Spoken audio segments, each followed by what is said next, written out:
Bapak sekalian, nafsu ini kalau kita sudah terlalu banyak melanggar aturan, ngikuti nafsu terus ya dengan segala kemaksiatan sampai kepada tingkatan yang disebut dengan breakdown nervous, runtuhnya jaringan saraf kita sehingga tidak bisa menguasai diri.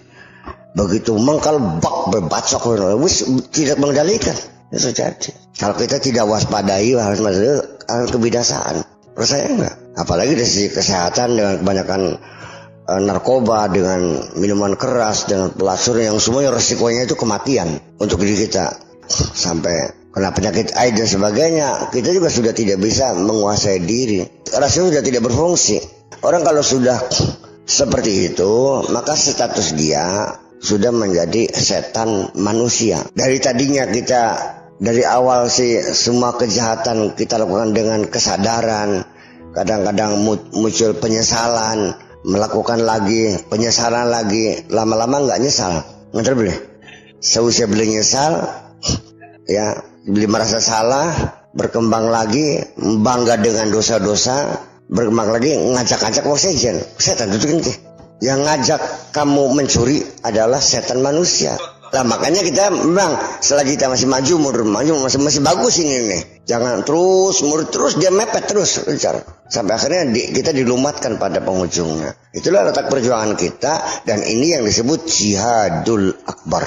Perang lawan musuh mah kecil, yang berat perang melawan nafsu kok. Karena apa? Karena perang mah ada batasnya, ada limitnya. Sekian bulan, sekian tahun pasti ketahuan siapa yang menang, siapa yang kalah. Nah, itu persoalannya. Jadi jangan biarkan nafsu itu maju selangkah pun. Kita bertahan gitu.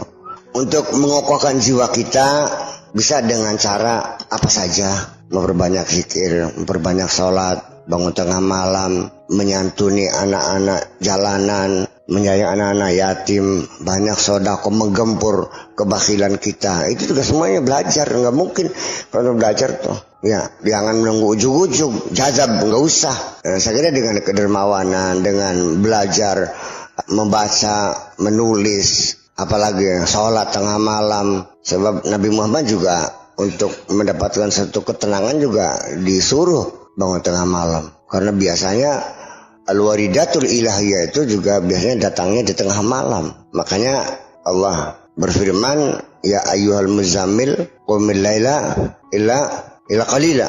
Terus nisahu aw yanqus minhu aw zid alaihi. Kan gitu. Waratilil Qur'ana tartila. Inna sanulqi 'alaika qaulan saqila. Orang yang berselimut bangun tengah malam baca Quran dengan tenang, dengan tartil, sebab akan kami turunkan kata-kata yang berat. Qaulan saqila, artinya satu akan diberi muatan yang luar biasa.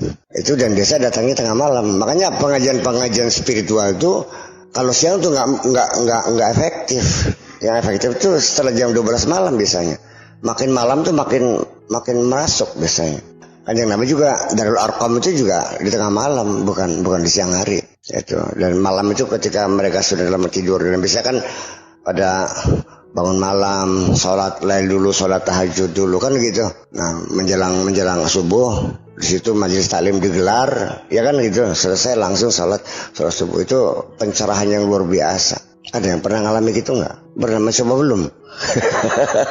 Ya sekali-kali.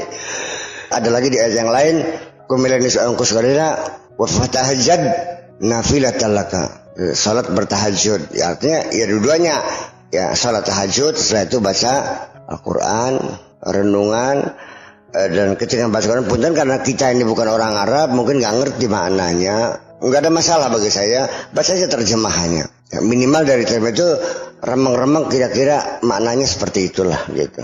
Itu juga sangat membantu, apalagi kaum santri yang bisa baca kitab kuning, saya kira lebih dapat meresapi. Syukur-syukur lagi juga buku kitab tafsirnya ya secara komparasi berbagai kitab tafsir, bagaimana tafsirnya, bagaimana muradnya, bagaimana maknanya dan sebagainya. Itu akan lebih meresapi lagi. Ya kan begitu persoalannya. Nanti disitulah al-waridatul ilahiyah itu akan turun dan biasanya di tengah malam itu. ilmu laduni juga malam loh datangnya. Mimpi yang bermakna juga mimpi yang tidur malam. Kalau mimpi siang mah bunga mimpi itu mah. Itu namanya adghasu ahlam, mimpi-mimpi yang tidak ada artinya. Saya kira seperti itu aja lah belajarnya.